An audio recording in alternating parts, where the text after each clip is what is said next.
এমন করে কে বাদ দিল? আর করবেন না আর করবেন না হুজুর। আপনি চলে গেলে তখনই ইনসান ডাকাত এসে শোন, ওই ইনসেন ডাকাত এসে আমাকে বেঁধে সুন্দর কিনে পালাই গেল। কি সুন্দর দেখে পালায় গেল। বাবারে বাবা, বাবা রে বাবা, কি মার! কোন দিকে গেছে? কোন দিকে গেছে? ওই দিকে গেছে।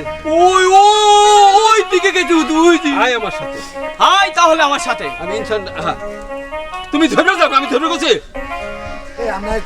ওই দিকে গেছে হুজুর। আয় আমার সাথে। তাহলে আয় আমার সাথে। আমি ইনসান ডাকাতকে দেখতে চাই। আমিও ইনসান ডাকাতকে দেখতে চাই। খোদা, খুদা, আমি যেন তাকে না দেখি। খোদা, আমি যেন তাকে না দেখি। খুঁজা, আমি যেন তাকে না দেখি।